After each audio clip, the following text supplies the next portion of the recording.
ভয়ানক হামলায় পাকিস্তানকে এবার কাঁপিয়ে দিল অচেনা আততায়ী। কিছুদিন আগে বাংলাদেশে এই ধরনের আননোন গানম্যানের অ্যাটাক আমরা দেখেছিলাম, যেখানে ভারত বিরোধী ছাত্রনেতা খতম হয়ে গেছিলেন।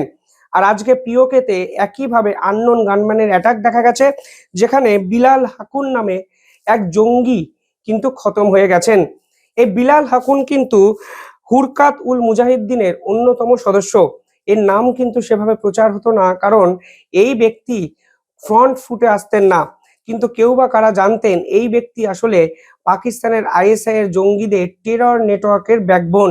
কারণ এই ব্যক্তি এমন কিছু কর্মকাণ্ড করতেন যা জঙ্গিরা বা জঙ্গি নেতারা কিন্তু চোখ বন্ধ করে ভরসা করতেন এই ব্যক্তিকে। মেনলি লজিস্টিক সাপোর্ট দেওয়ার কাজ শুরু করেছিলেন এই বিলাল হাকুন। পরবর্তীকালে এক্সট্রাকশন এজেন্ট হয়ে যেতেন, অর্থাৎ যেখানে বিস্ফোরণ হতো সে জায়গায় প্রমাণ লোপাটের চেষ্টা করত। মেনলি কনভেট লেয়ার হিসাবে কাজ করতো এই ব্যক্তি, অর্থাৎ হ্যান্ডেলার্স এবং গ্রাউন্ড অপারেটিভসদের মধ্যে যোগ সাজস তৈরি করতো এই ব্যক্তি। ক্রিটিক্যাল যে ব্যাকহ্যান্ড রোল আছে সেগুলোকে সামলাতেন এই ব্যক্তি, এবং কাশ্মীরি মিলিট্যান্ট যারা ভারত বিরোধী আন্দোলন করত তাদের কিন্তু গ্রুমিং করার কাজ করেছেন এই ব্যক্তি।